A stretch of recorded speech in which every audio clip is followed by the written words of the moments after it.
education, we are pros at generating ideas. Retreats, planning sessions, and strategic meetings abound. But translating all that creativity into real, actionable projects, that's the hard part.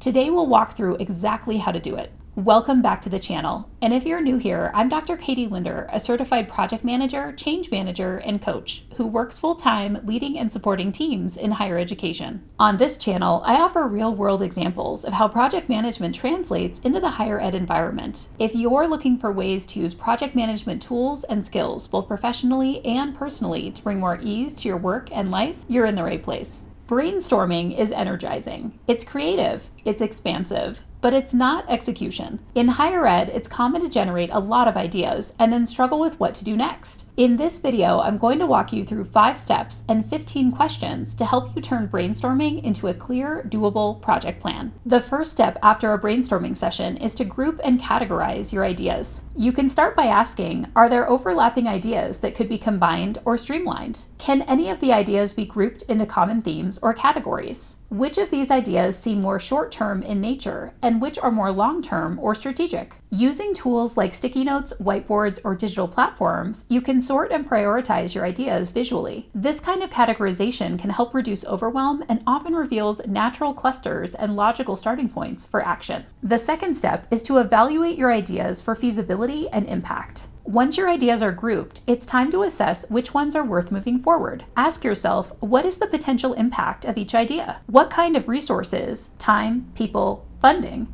would it take to make each idea happen? How well does each idea align with your strategic goals or departmental priorities? A simple 2x2 matrix, plotting ideas by impact versus effort, can help you determine which projects are ready for action, which need to wait, and which may not be worth pursuing at all. I'll link to a previous video on prioritization frameworks in the video description below, in case that's helpful to review. Your third step is to define what done looks like for each idea. Once you've chosen 1 or 2 high-priority ideas, translate them into clear project statements. Consider, what exactly are we trying to accomplish with this project? What does success look like, both qualitatively and quantitatively? What outcomes do we want to see at the end of this effort? Getting specific about your definition of done will make it much easier to build a concrete and achievable plan to get there. The fourth step to turning your ideas into action is to break your idea down into actionable tasks. Ask yourself, what needs to happen first in order to get this project off the ground? Who needs to be involved in the planning or implementation? Are there any tools, decisions, or approvals required to move forward? You can use a work breakdown structure or a simple task list to create a clear roadmap. Even if the entire path isn't visible yet, identifying the first 3 steps can create enough momentum to get started. The fifth and final step is to assign ownership and identify a timeline. You'll need to create accountability to ensure your project moves forward. You can ask, who is going to lead this effort and be responsible for its progress? What is the rough timeline or time frame for completing this project? When will you check in to monitor progress and make adjustments if needed? Without clear ownership and follow-up, even the best ideas can stall. Setting check-in dates early allows you to maintain momentum and troubleshoot any roadblocks before they become major issues. As you can see, brainstorming is just the starting point. The real impact comes from translating those ideas into action, and with the right structure, you can do that efficiently and confidently.